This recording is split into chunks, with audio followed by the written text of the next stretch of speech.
The Incredibles, a story about a family with superpowers trying to adapt to normal life, as the father, Mr. Incredible, struggles with that, who wants to relive the glorious superhero days of old. It's funny, it's action-packed, the drama is real, has a damn good villain, and Edna Mode. What is it? Who are you? What do you want?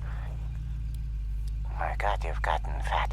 Come in! She's just it. Easy top 5 Pixar movie in my opinion. And as it was released in the mid-2000s, of course it got a video game coinciding with it. And here it is. I remember really liking this when I was a kid. In my day, when you got to play one of your favourite movies, it was the dog's bollocks. But as we know, most movie tie-ins have a reputation of being half-arsed cash grabs. But without the rose-tinted glasses, was that actually the case? Let's find out. So find your super suit. It's showtime. The Incredibles video game is an action-adventure where you take control of the Incredibles family as you play through moments and locations and take on enemies from the movie. From the old days of superhero abundance to fighting Syndrome's goons on Nominiscent Island and facing the Omnidroid in the city. First up, let's talk gameplay. Now, Mr. Incredible and Elastigirl have similar playstyles when it comes to combat, with their own combos and special attacks, like Mr. Incredible's charge attack and super punch that sends the bad guys flying, and that's actually quite fun, and his slam attack that has a nice bit of impact and gives you breathing room when needed. Also, pulling these guys off the ledge while hanging was really satisfying for some reason. Is this murder? It's probably murder. As for Elastigirl, she has her rolling wheel and tornado move that also knocks baddies across the room, which is pretty awesome, and a special jump attack that resembles Finn Balor's coup de grace, a move I barely used because it pretty much did sweet all. Mr. Incredible can pick up and carry objects and enemies and then throw them, whilst Elastigirl picks up and throws in one action, but her stretching ability allows her to do it from a distance, which is neat, and can do a stretching punch that I think is a little overpowered. If I'm honest, I think I prefer Mr. Incredible because his moves flowed a bit better, as Elastigirl felt more static, but still, both are fun to play as, and you'll be beating up bad guys, swinging, climbing, destroying generators and turrets, and lifting heavy doors and support beams to make bridges, and you'll be doing a mix of these, going from one area to the next. The enemy variety is alright. You have your basic grunts with batons and guns, and you get some flying goons and drones. Some will fire grenades at you, which you can throw back at them and use to solve problems to progress. And smaller droids too, that will keep coming until you destroy the source of where they're coming from. And with a good number of these coming at you at once, it can become a bit of a challenge for younger players. But nothing they can't handle, though I think the laser traps in the base corridors will be more trouble. Get the timing wrong, and you'll get ripped to shreds like a whale in the China Sea. At no point did I ever feel bored, but it did start to feel a bit tedious in some parts, especially in Syndrome's base, where you'll destroy turrets in the corridors, then beating up henchmen and reaching the computer room to open the door in a big room, and doing that on repeat until the end. You'll get to use bigger turrets to fire at the bad guys, but they are very far in between, but you really start to feel the tediousness during the boss battles. In my opinion, I feel they go on for far too long. Which ones? All of them. From Bon Voyage to all the Omnidroid fights, they take far too long to take down. The difficulty is fine, except when the Omnidroid becomes a ball and is nearly unavoidable.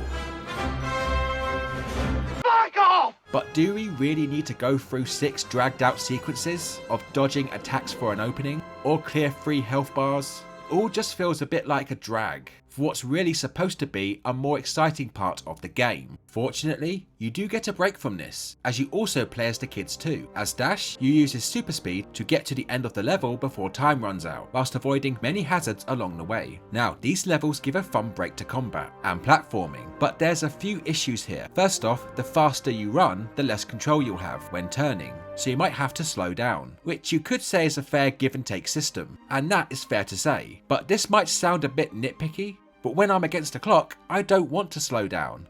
I want to go full throttle, and to be able to avoid obstacles to maintain my speed. You see what he does in the movie? I want that. The second thing is that the camera is not great. It's fine when you're going straight and you can see everything ahead, but when you turn, it's a bit too close behind you, so you can't see anything coming at you from the side. And when you do see it, it's too late. The car bashes into you and it turns into one of those disturbing think messages. Think. You knobhead. Yeah, you can move the camera, but then that stops you from seeing ahead, and those hazards can come out of nowhere. With Violet, you can use her powers of invisibility to avoid detection from Syndrome's minions. Again, it's a great idea, but in execution, it's a bit messy. Her powers do have limitations. That's not the issue. The issue is her powers deplete too quick, making every move to pass a guard to get to the next bit of cover very tight. Perhaps too tight. Ended up getting caught many times, and mainly because her powers wore off, and the guard's static patrol patterns made it hard to judge when to make the move. I found it more frustrating than enjoyable, which made me kinda grateful that there was only one level of these, but at the same time, it's a shame that there was only one level. That doesn't make sense. Just that there's only one for Dash and Violet teaming up, for a Super Monkey Ball style level, knocking over goons, destroying generators to unblock pathways, and cause tons of chaos. And this was a lot of fun. Handling's a bit slippery, but nothing that halted anything. Could have done with another level of this, to be honest with you, but good stuff overall. So how does the Incredibles video game stand out visually? Well, I have to say, I think the developers did an exceptional job.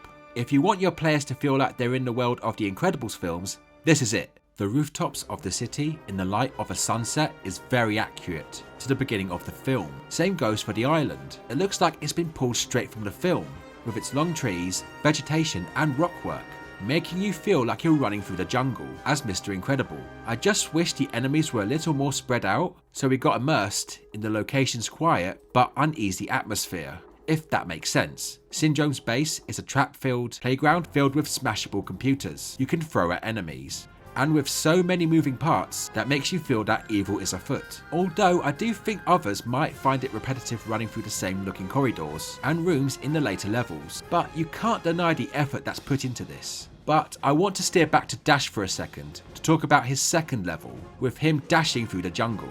Again, the visuals are great, but the layout is a mind f***.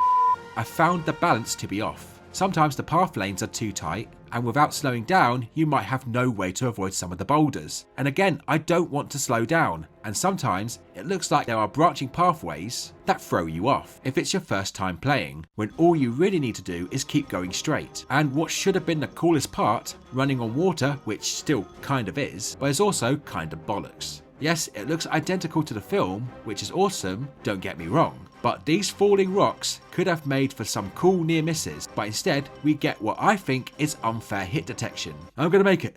I'm gonna make it. Denied! I could have fit a bus through that gap. God, I hate this level. But again, like everything else, it's a nicely designed level. And the character models look identical to the film too. Again, making you feel like you're playing the movie. They even took the time to create a model for all the looks of Mr. Incredible. He has the old superhero day suit, and when he wears it again, when he's put on a few pounds, He's fat! you can see his belly sticking out, which is a nice touch, and with his modern day suit, with a great shine finish. Oh my god. Samwise Gamgee, I think we found your long lost dad. I love you, Paul! I love you, Cletus! And when it comes to Elastigirl, it's all about the sass. With that being said, I think the game still holds up look-wise. I can imagine it looking loads better on an emulator, but it still looks great on original hardware.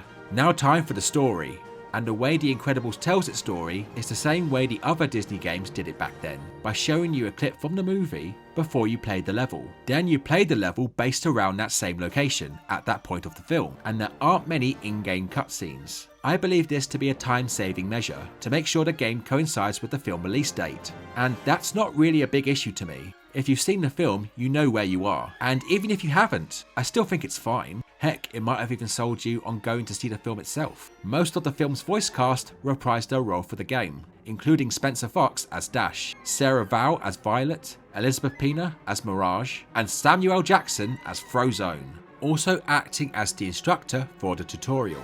If only this game was for a more mature audience, they would have struck pure gold. Bitch, press that button to motherfucking jump.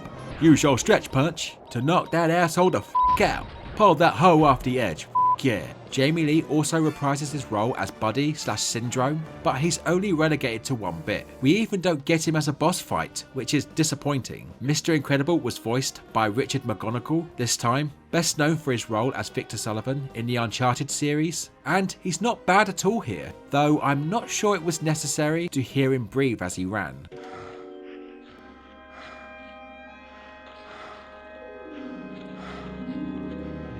Mate, I'm feeling out of breath just sitting here. And Elastigirl is voiced by Elizabeth Daily, best known for being in cartoons such as Rugrats and the Powerpuff Girls. Don't get me wrong, she's a great voice actor, and she does her best to emulate Holly Hunter's voice, but she just ends up sounding congested. My mother warned me about days like this. She sounds like her top ends up in her nasal cavity by the end of the sentence. Apart from a few in-game cutscenes, it's mostly witty quips on repeat during gameplay. The film's composer, Michael Giacchino, composed the score for the game too, bringing that same 60s jazz orchestra tunage. It's one of the best things in the film, and same for the game. It's brilliant, making you feel more immersed. There are collectibles that unlock concept arts, which is cool, but I would have also liked some unlockable costumes. It's a shame that all these cool costumes are locked to those specific levels, and you get a behind the scenes look on how the game is made. Cool, except for one bit where I think you're telling porkies. Well, the movie's about an hour and a half long. The game's about 15 hours long, so there's a lot of content that has been added to the game to make sure that it offers a competitive experience. Fucking bullshit! Yeah, this game is not 15 hours. I reached the credits in just under 5, not even half that time. But that's not a bad thing really. I think the game did what it needed to do. Any longer and I think it would have gotten stale. So, what are my final thoughts for The Incredibles on PS2?